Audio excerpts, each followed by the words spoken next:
Dr. Royson is working in Adivasi Hospital in Gudalur. Royson will you can start. Yeah, great. So good evening, everyone, and greetings from Gudlur Adivasi Hospital. First of all, I think this is a fantastic initiative by the International Federation of Rural Surgeons, and big congratulations and thank you. So this talk on upper GI endoscopy that I'll be presenting is on behalf of Dr. Nandakumar Menon, who's trained a lot of junior doctors in the procedure and has continued to inspire a lot of us through his work. So this will be like a practically oriented presentation with a very few aspects on the theory. So first of all, why is upper GI endoscopy, diagnostic upper GI endoscopy, such an important tool for rural surgeons? As we all agreed upon, there is a severe lack of gastroenterologists in secondary and rural hospitals. A diagnostic upper GI scopy is a fairly easy procedure, a skill to learn, and also very easy to train to someone. It's an outpatient procedure which can be done under topical anesthesia, and it also gives us an opportunity to take biopsy from suspicious lesions. We can record the video of the procedure and take images of the lesions, and has fairly negligible complications in comparison to colonoscopy and other invasive procedures. So normally a patient to our OPD would present with one of these symptoms who would necessitate upper GI scopy. So some of these are significant. Some of these could be managed with a course of proton pump inhibitors or other medicines and then reviewed. So generally the spectrum of presentation would be dysphagia, sensation of food getting stuck in the throat or in the chest, heartburn, vomiting with blood, melena, and some other symptoms would be unexplained loss of weight and abdominal pain and early satiety. But which are the patients that we should not miss and definitely offer an upper GI scopy would be the ones who present with these symptoms that we call red flag signs. So the ones with progressive dysphagia over a short period of time, the ones who've had significant loss of weight, the ones who have inability to eat despite having a good appetite, and the ones with hematemesis, melena, and early satiety are the ones who are more likely to have upper GI malignancy, and diagnostic upper GI scopy will be the diagnostic modality of choice in these patients. So there's no special emphasis on preparation except for that the patient has to be nil orally. And the procedure is generally performed on the morning after overnight fasting. If the patient has a clinical suspicion of a gastric outlet obstruction, it is desirable to put an NG tube, suck out the contents, give some stomach wash so that the examination becomes easier. So in our experience, we've used only topical local anesthetic with 10% lignocaine, and no patients have required IV sedation or general anesthesia. The key here is actually explaining to the patient how the procedure is going to be, and the adequate preparation that he must have, and what will he or she will feel during the procedure. And yeah, like I mentioned, most patients do not need any sedation. So the next step is how to maneuver the scope and hold the scope. So mostly the endoscopes are for right-handed individuals. So we hold this navigation port with our left hand.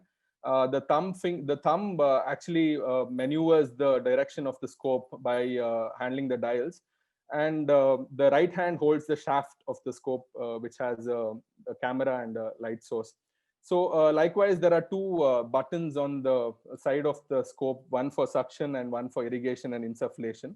And there is a channel for insertion of biopsy forceps. So the position of the patient would be in left lateral with a bite block or a mouth gag in place.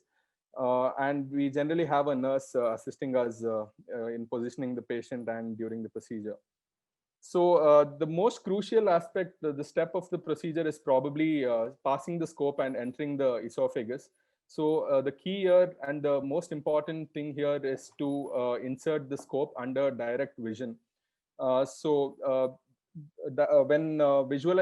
looking inside the mouth, you make sure that the tongue is not obstructing the pharynx, and then pass the scope along the soft palate so it glides in easily. And a nurse can assist by gently flexing the head of the patient. And do not try to maneuver the scope in this position, as it can induce cough in the patient. So the next step is entering the esophagus, which is actually the most crucial step. So when we are at the piriform fossa, that's where we see the vocal cords and the piriform fossa along the sides. The patient here actually helps us in entering the esophagus by swallowing. So we instruct the patient to swallow when we are at the piriform fossa.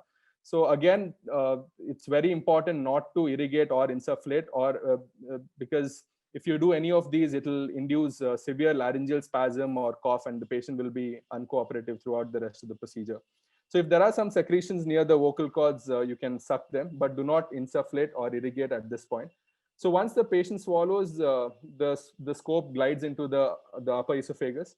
And then, visualizing the mucosa, centering the camera, we slowly start inspecting, examining the esophagus.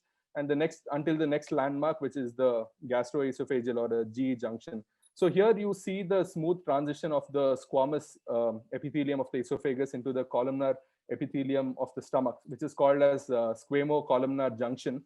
At this point is where we see evidence of reflux esophagitis, Barrett's esophagus, and proximal migration, tongue-like appearance of the squamo-columnar junction. So after this, we enter the stomach. So just upon entering, the stomach will be in a deflated state where you can see a lot of rugae. So here we spend some time insufflating the stomach so that the mucosa spreads out, and we can examine all the walls thoroughly. So we maneuver through the greater curvature, lesser curvature, looking for evidence of peptic disease, any suspicious lesions, until we look at the pyloric end. So the pyloric end generally is in a collapsed state again. So after inspecting the antrum, which is just around the pylorus, we have to enter the duodenum. So in the stomach is where we have to maneuver the scope using the dials, use the suction and insufflation in order to do a thorough examination. So entering the duodenum is probably the second crucial step, as many junior doctors find it a little bit challenging. So the key here is to stay very close to the opening of the pylorus and insufflate. So, and at this point, you wait for the peristaltic wave to occur.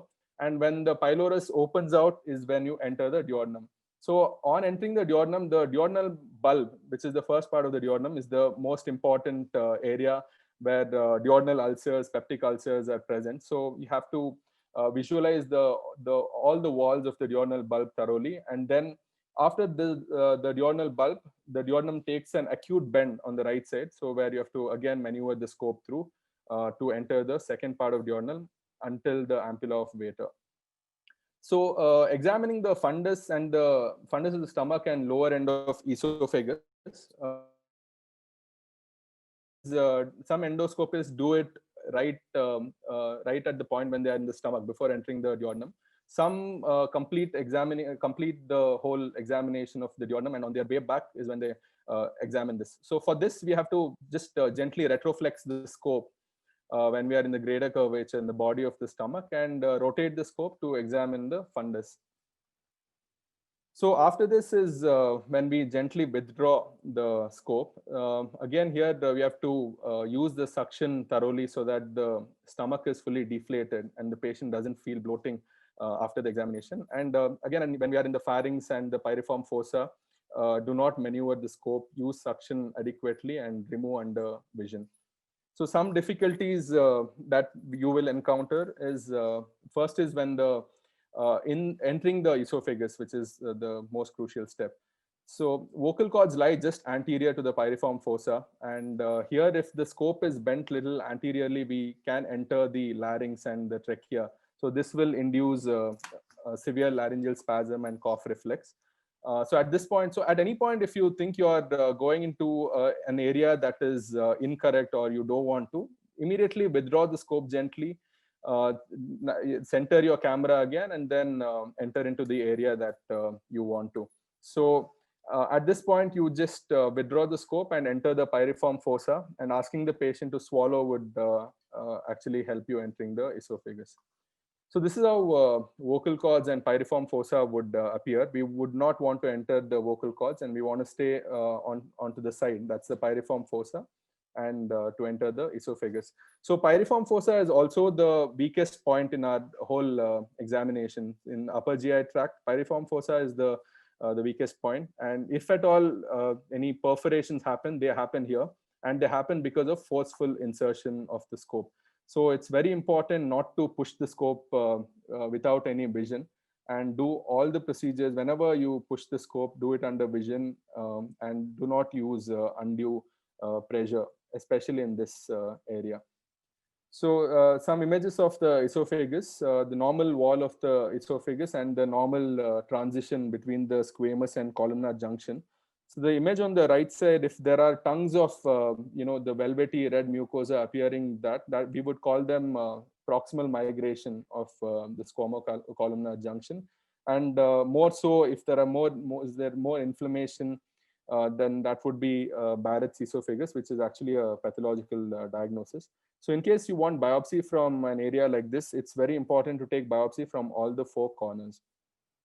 So this would be the malignancy, how generally the squamous cell carcinoma of the esophagus will present.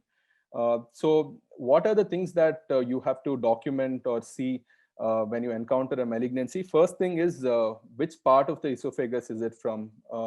Is it upper, mid, or lower esophagus? So all the endoscopes have the markings on their sides. So the markings will be from the central incisors. So whether it's 30 centimeter, 35 centimeter from the incisors, it's important to note that, because the management depends on that. And the second thing is whether the lesion is completely obstructing the lumen, or whether we are able to negotiate the scope inside the esophagus. So that's again something that we need to document, and take the biopsies from all the corners of the lesion. So this would be the picture of Candida esophagitis, procedure, an endoscopy done on an immunocompromised patient. And the next image would be the food residue in the esophagus with a completely obstructing lesion. The stomach on endoscopy. So generally, as soon as we enter, we would see the stomach like seen in the first picture with the rugae and all that. So at this point, we wait and insufflate thoroughly, and we can examine the mucosa more clearly, as shown in the second picture. So in the first picture, although it looks fairly normal, in the second picture, you can see that there are some gastric erosions. There are some features of atrophy of the mucosa and things like that. So we will not be able to pick this up if we do not insufflate thoroughly in the stomach. Similarly, duodenum, entering the bulb of the duodenum, the first part, and examining it thoroughly would be very ideal. And then when the duodenum takes an acute bend into the second part is when we have to maneuver the scope through and examine until we see the ampulla of Vater, and generally the duodenal wall will be stained with bile. So look for any lesions, evidence of peptic ulcer. Duodenum very, very rarely has any malignant growth. Generally, it will be either obstruction, some stricturing lesion, or some ulcers. So document that and take biopsies. So this would be an endoscopic image of stomach with a malignancy at the pyloric end with gastric outlet obstruction. So this is again an example of a patient who was not adequately prepared for the endoscopy. So probably an NG tube insertion and thorough aspiration and nasogastric wash would be ideal before we can again examine the patient and take biopsies from the required fields. So this is the link for the video that we just saw. I'll again be running through the 2 videos that we put up. So to make things more appealing, this video is of one of our junior doctors who's doing the endoscopy for the first time. This is the video of us training the endoscopist in performing this procedure. So it's just to show you all that it's a fairly easy procedure, and with some training, very limited training, we'll all be able to perform them adequately. So this is the setup of the endoscopy apparatus with the machine and the monitor. So it has the inbuilt irrigation and insufflation port, and a suction port needs to be attached on the side of the scope. And this is how a patient is instructed, and then topical anesthetic is sprayed into the. So make sure not to spray just in the oral mucosa, but in fact in the posterior pharyngeal wall holding the scope with the left hand with the dials maneuvering by the thumb, and then holding the shaft of the scope with the right hand. So these are the buttons for suction and insufflation. The red one for suction, where we use the index and the ring finger. This is the biopsy forceps, which is again very easy to use. There is a side port through the endoscope. We insert and an assistant opens and takes the biopsies whenever we need. The patient is positioned in left lateral with a bite block and head slightly flexed before inserting the probe, the scope, sorry.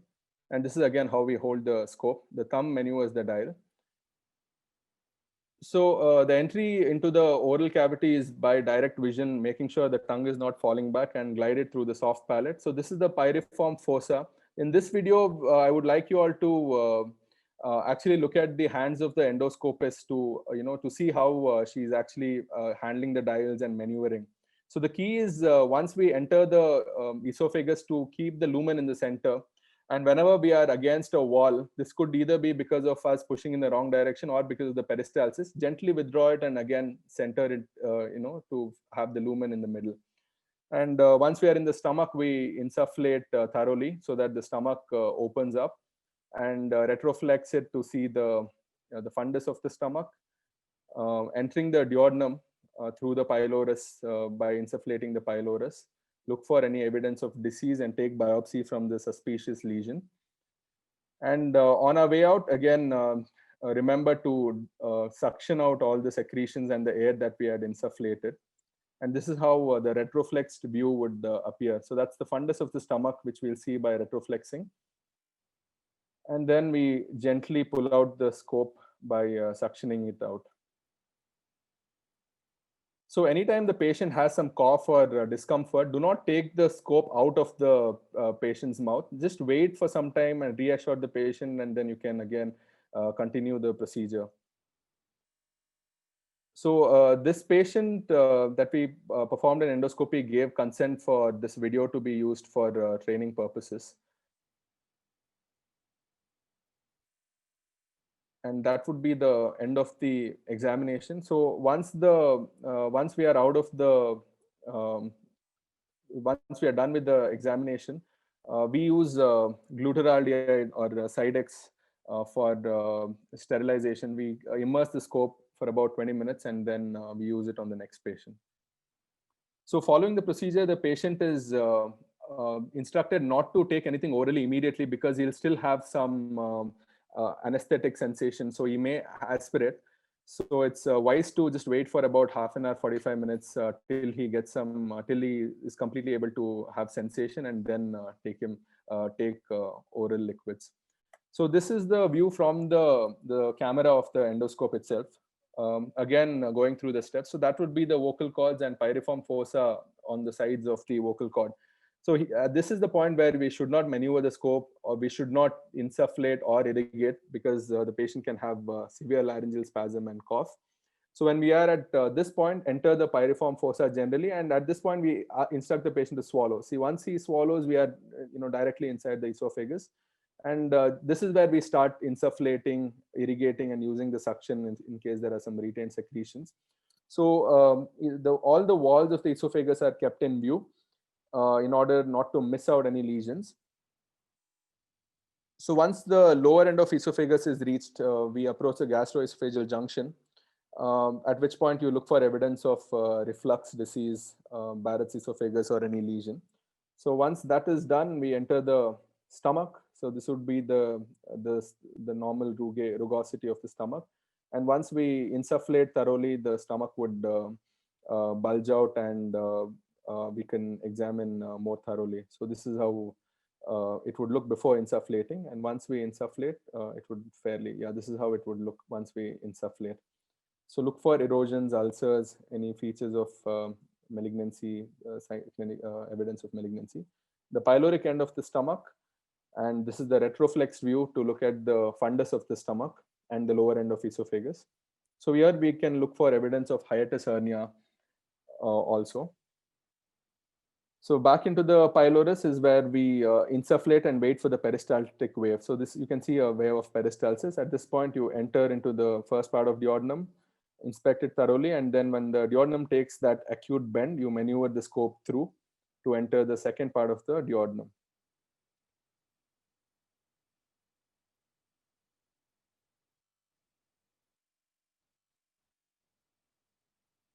So this would be the second part of the duodenum. You can see some bile stain secretion, and then now we are gently withdrawing the scope and sucking out all the air and the secretions so that the patient doesn't get uncomfortable.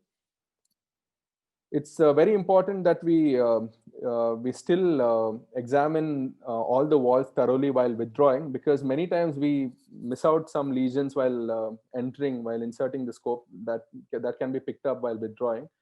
And at any point you feel there is a suspicion, take biopsies from the lesion. So we are back into the piriform fossa, and that would be the end of the examination. So just to show our experience on endoscopies, we've in Gudlur Adivasi Hospital, we started performing upper GI scopies from 2012. So we've performed about 1,864 procedures so far, and except for one patient who was 15-year-old, we did not have to use IV sedation on anybody. So it's a fairly simple procedure, and most patients are compliant just with topical anesthetic and with good instructions. So diagnosis of malignancies, there have been about 140 malignancies, predominantly carcinoma esophagus. In our tribal population, we see a lot of carcinoma esophagus, which is why diagnostic endoscopy is such an important tool in our center, just like the centers in the Northeast and probably many other rural parts. So the patient compliance for us has been really good, except for 18 patients of the 1,864 who were uncooperative during the procedure, and the procedure had to be deferred. All the other patients were comfortable during the procedure, and as you can see, there haven't been any significant complications in terms of perforations or significant bleeding. So the endoscopies are mostly performed by the junior doctors who are trained by one of the seniors here. And in and out about 250 to 300 endoscopies are done per year. And we've had some good results in terms of patient compliance and very minimal complications. So the other not so significant, procedural complications like persistent bloating after the procedure.